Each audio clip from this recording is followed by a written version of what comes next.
On Podcast Network, your team every day. You are Locked On Warriors, your daily Golden State Warriors podcast. Part of the Locked On Podcast Network, your team every day.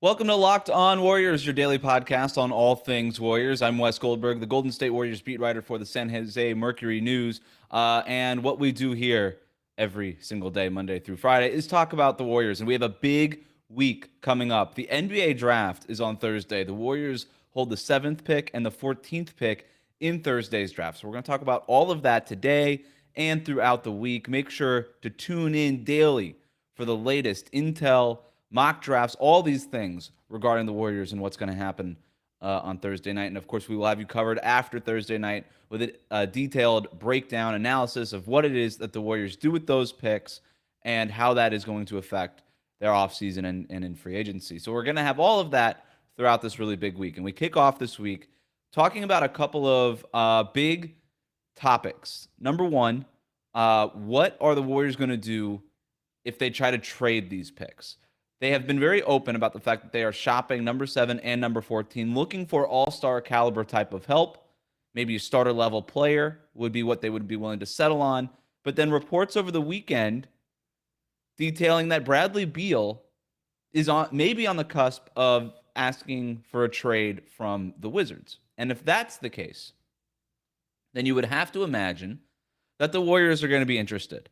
So let's look at this report from Jake Fisher, who wrote for Bleacher Report over the weekend. Word has reached front offices around the league that Wizards all-star guard Bradley Beal is considering requesting a trade prior to Thursday night's event. It was mentioned by multiple sources that he would welcome joining teams such as Boston, Golden State, Miami, or Philadelphia. Now, what's so interesting to me about that is you look at those teams, Boston, Golden State, Miami, Philadelphia. Among those teams, let's take a look at who could put the best package together, right? Marcus Thompson from The Athletic reported, I think it was last week, that Bradley Beal is on the top of their wish list, the Warriors' wish list. That leads me to believe that they're willing to go all in for Bradley Beal, as they should, by the way. Like that, Bradley Beal is the exact kind of player who you go all in for. So what does all in look like? It looks like number 7 and number 14. You start there. I think you would put James Wiseman into that deal for Bradley Beal. You may have to include salary like Andrew Wiggins to make the contracts work, although there are ways around that. And then at that point, you take at 2020 that first-round pick from 2026, you throw that in the deal, a pick swap, you do all of that stuff. Whatever it takes, you put it in for Bradley Beal, just as you would for Damian Lillard, right? But Lillard, he has not requested a trade yet. We don't know if he's going to, and to me, the Damian Lillard thing looks like something that's going to happen at the beginning of the season, right? Not right now.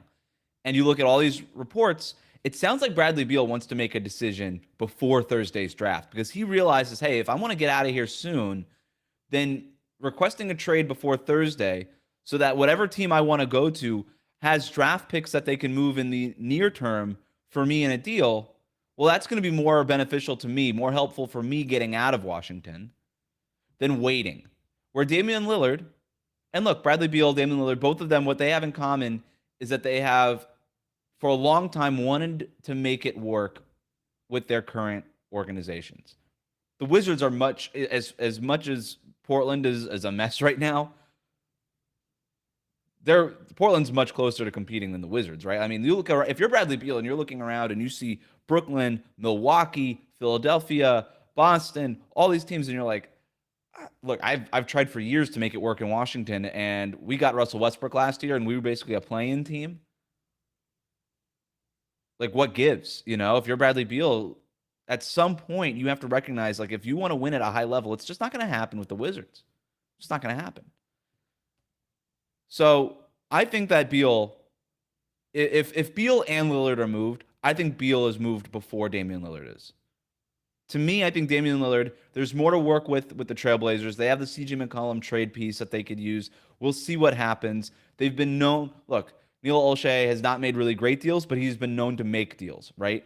I think you could see what happens if you're Lillard, and it looks closer to what happened with James Harden last year, and that he gets moved in the first couple of weeks of the regular season.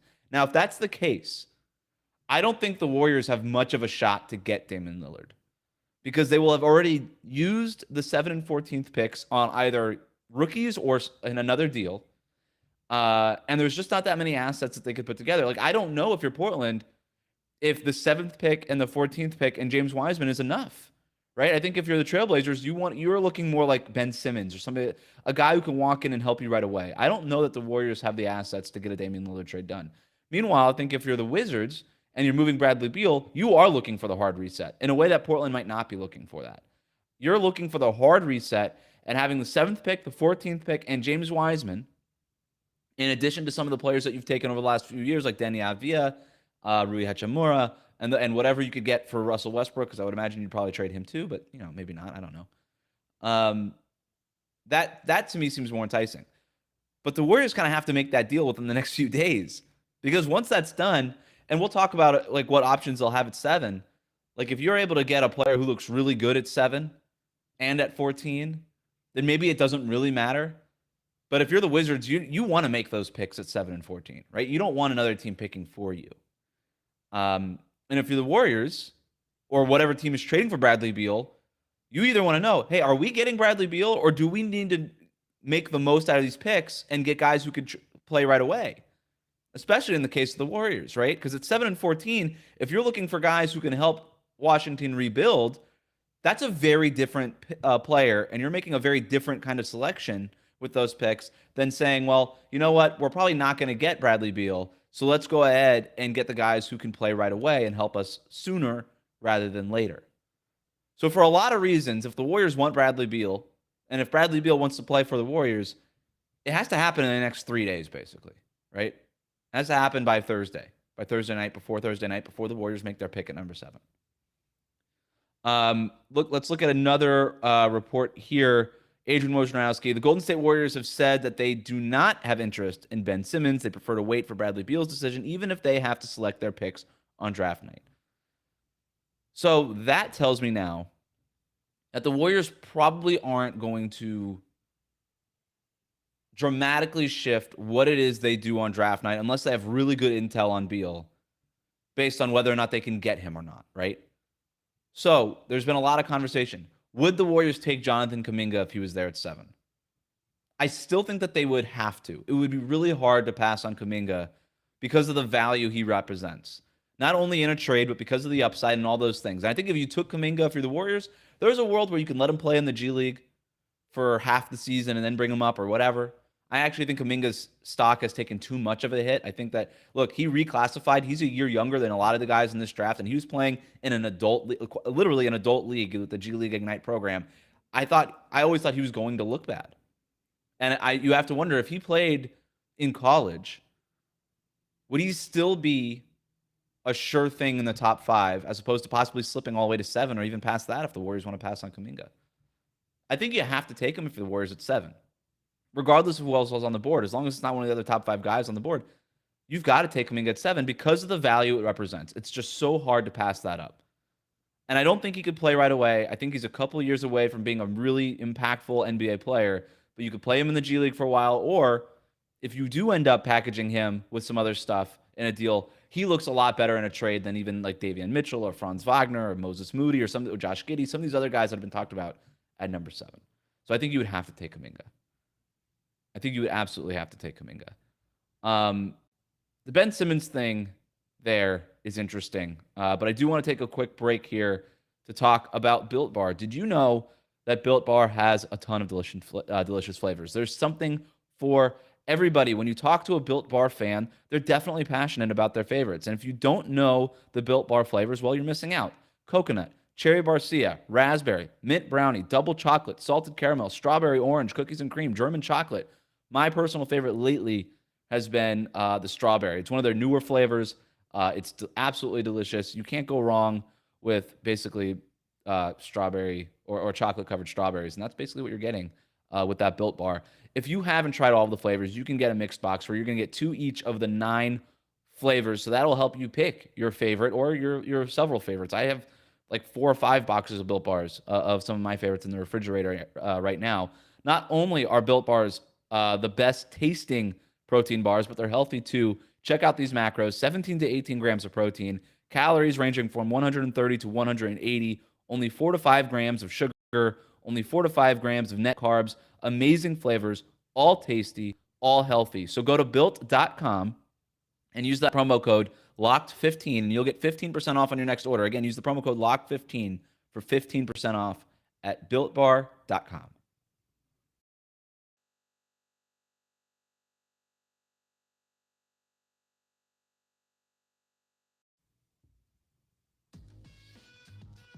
Okay, back here with Locked On Warriors. So the Ben Simmons stuff. There's been debate about whether or not the Warriors would be a good fit for Ben Simmons, if they should trade for Ben Simmons. And I still think that this makes a lot of sense. The Warriors have said that they don't have any interest in Ben Simmons. And I think the reason here is, first of all, Daryl Morey's not going to sell low on Ben Simmons, as tough as his playoff performance was, as bad as that playoff performance was by Ben Simmons. He's not going to sell low on him. He's under contract for 4 years. There's no reason to make that move if it means that you're getting pennies on the dollar. Nobody in the league and in that Warriors front office expects to get Ben Simmons for something dirt cheap, right? It's one thing if it's like, hey, Andrew Wiggins for Ben Simmons, sure, you do it. But it's going to require a lot of assets for the Warriors to move, and it would probably require a third team as well, because I don't think that the Sixers want anything that the Warriors have, right? 7 and 14 are fine picks. Like, Wiggins is an okay player, but he's not a great fit for the Sixers. Wiseman's a nice prospect, but that doesn't fit what the Sixers are trying to do. They want to win now. So you'd have to get a third team involved that can move those win now pieces to Philadelphia. That third team would have to want all these things that we were just talking about from Golden State. And that's just probably not doable, because if that team can move all those things, then why wouldn't that team just go get Ben Simmons? So I don't think that Ben Simmons is a realistic player for the Warriors to target. And I think that the front office recognizes that, in addition to the fact that the fit might not just be what they're looking for. There's an opportunity cost, is what I'm trying to say there. So, but Beal and Lillard would be home runs. And I know that there's some concerns about whether or not they could survive defensively. That doesn't matter. If you have those kinds of players, look, Kevin Durant's not walking through that door. You're not getting a perfect two-way player that fills in all the gaps again. You're just not doing it. It's just not happening, okay? But if you want another superstar player, and it means that, hey, we can move 7 and 14 to go get a proven guy right now, all-star type, you do it. And then you figure out the fit and all that other stuff and whether or not you can survive. You figure all that stuff out later. You just go get the player right now. Go get that player right now. Because all these core guys, they're not getting moved, right? Steph, Draymond, Clay, they're not getting moved in these deals.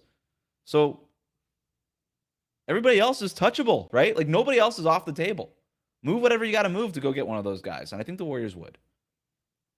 But let's go back to that other report here from Jake Fisher, who lists off some of those teams: Boston, Golden State, Miami, or Philadelphia.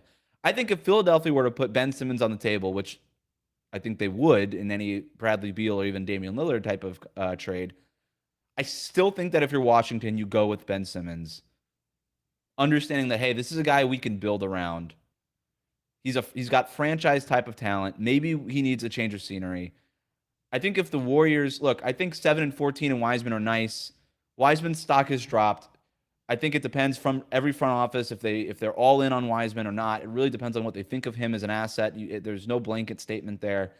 And then 7 is an okay pick, but it's not a top 4 or 5 in this draft where that's really valuable. And 14 is just meh. Like, that doesn't really move the needle as much as I think Warriors fans want to believe it does. Boston, it would be interesting. I don't know if they would put Jaylen Brown in that type of trade, because now you're moving one of your core sort of all-star type players for another one. Like Damian Lillard, you would do it for, but for Bradley Beal, I'm not sure if Boston puts in Jaylen Brown. I'm not saying whether I would or not. I'm just not sure Boston puts in Jaylen. And so if they don't put in Jaylen Brown in that type, and obviously that Tatum's he's untouchable. He's not moving. So I don't really know what else Boston can move or offer. Miami, it's sort of like the Wiseman thing. It's like, okay, what does Washington front office think of Tyler Hero, Duncan Robinson, some of these other, like Kendrick Nunn, like some of these other bit pieces? They even have fewer draft picks. Miami does. They have fewer draft picks than Golden State can move, even though there's ways that they can lift some protections on other trades and unlock a bunch of other picks. So they would probably do something like that and put more picks on the table, but they can't compete with like a number 7 overall pick, right? So it would really come down to what Washington thinks of those guys. But the other team I would mention is Toronto, right? Like these are just the names that Jake Fisher, but Bradley Beal is under contract for another year.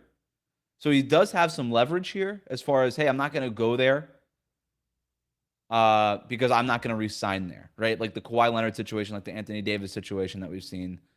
But we've seen that Toronto doesn't really care about that they're willing to bet on themselves, that they could sell themselves on a player of Beal's caliber.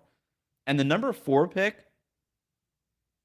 you could argue that that's even better than Ben Simmons, right? If you're Washington and you really do want to hit the reset button. Like the number 4 pick in this draft is exponentially more valuable than the number 7 and number 14 pick in this draft. So if Toronto were going to get involved, they make a lot of sense as a destination because they could basically take number 4 and Pascal Siakam and do that and hey, this is for Bradley Beal.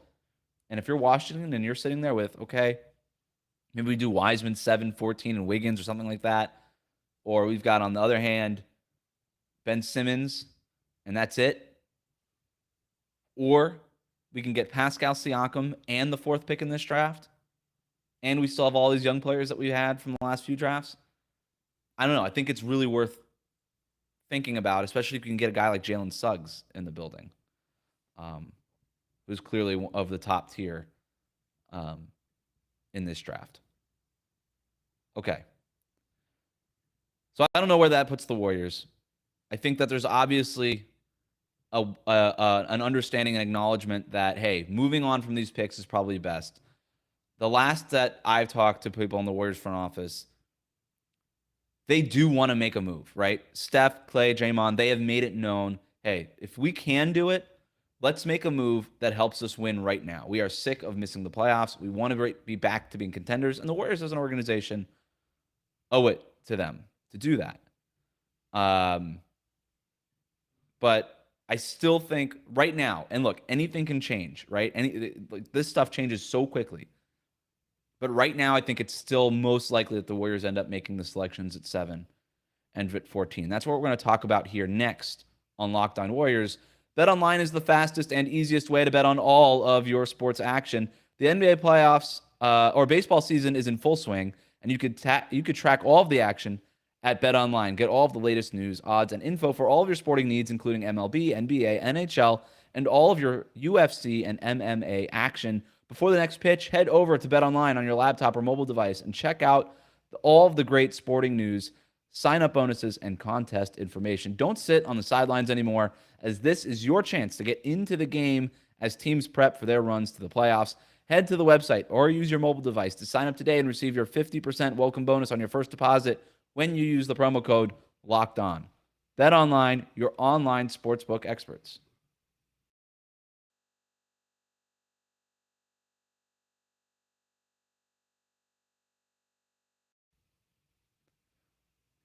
All right, back here with Locked On Warriors, talking about this tweet from ESPN's Jonathan Kuminga. Big workout in Golden State today with Chris Duarte, Trey Murphy, Moses Moody, and Davion Mitchell in a competitive workout. Results of the workout could very well play a role in who they end up selecting at number 14. So this obviously got a lot of traction for good reason. You've got Duarte, Murphy, Moody, and Davion Mitchell competing in sort of round-robin style 2-on-2 workouts, really competitive workouts that the Warriors held in San Francisco to help them determine what they wanted to do at number 14. And I think that there's an understanding of what the Warriors are going to do at number 7. Obviously, they could still try to trade these picks and all of those things. But if they can't move these picks at number 7, if a guy like Kuminga is available, they'll have to think long and hard about taking him. I think a guy like Bouknight out of UConn is definitely in the mix at number 7. Davion Mitchell was in the mix at number 7. I think his stock has cooled a little bit. Moses Moody was thought about at number 7. I think that there's a lot of reports about them considering him at number 7. I've heard his name at number 7 from other outlets and other media people, but I'm not as convinced that he's an option there at number 7. Josh Giddey's name has been thrown around. Franz Wagner's name. He's had an interesting pre-workout process, but I think he is still an option there at number 7. And I think there is, if you look at different mock drafts, Duarte, Murphy, Moody, Mitchell, there are ways that all of those guys or several of those guys could fall at 14. So I think that's what the Warriors are trying to do here. What's interesting to me about these names is that all these guys are sort of plug and play type of guys. The Warriors think very highly of Chris Duarte.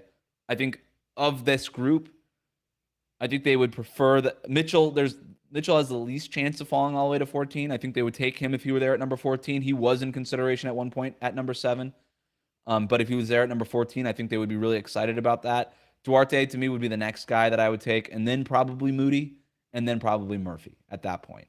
But all of these guys could realistically be the pick at number 14. And I don't, obviously, however this workout went, could play a large factor in ultimately what kind of hairs they're splitting there if they had to make that kind of decision at number 14. So really interesting. And as we're getting closer to the draft, we're starting to see what we believe the Warriors' big board to be, right? I think that they would love for a guy that they didn't expect to fall. I think they would love to be able to just move out of number 7 completely because they like the depth of this draft. And I think they would be really happy to take a guy at 14, and if they could hold on to that pick and maybe move 7 for a player who can contribute right away. I think if they did get an immediate contributor at 7, that they could look at number 14 and say, hey, we might be able to take more of a chance here and take like a Jalen Johnson or a Keon Johnson or a Zaire Williams type. Maybe take a swing at 14. I think it really all depends on what they do at number 7 and what kind of options are there. If a guy does fall to them, I think they'd be excited about that. I think there's obviously all the names that we've been talking about that are in that range. They're going to all be in consideration by the Warriors. But we'll see, right? Because like everything, it's very, very fluid. We still don't know exactly what's going to happen. And we won't until draft night. Okay. So like I said, throughout the week, we're going to have a ton of great content. Tomorrow will be Tuesday. I have to still book Connor Letourneau from the San Francisco Chronicle, but I am expecting to talk to him about the latest intel and draft buzz regarding what the Warriors are going to do with these picks. And we'll have a ton of other content for you later in the week. Locked On Warriors is available wherever you get podcasts Monday through Friday. I'm the Golden State Warriors beat writer for San Jose Mercury News, so you could go check out my written work over there. We're going to have a mock draft going up on Tuesday. I have a list of the players that the Warriors are considering up on the site right now. And after the draft, we'll have a ton of stuff to break down for you here on the podcast. Also, make sure that you are subscribed to the YouTube channel. Locked On Warriors is on YouTube. We're trying to get up to 1,000 subscribers. I think we're near 700 right now. So let's get up there by the draft, and then let's really blow it up after the draft. This has been Locked On Warriors. Thanks so much for listening. I'll see you here again tomorrow.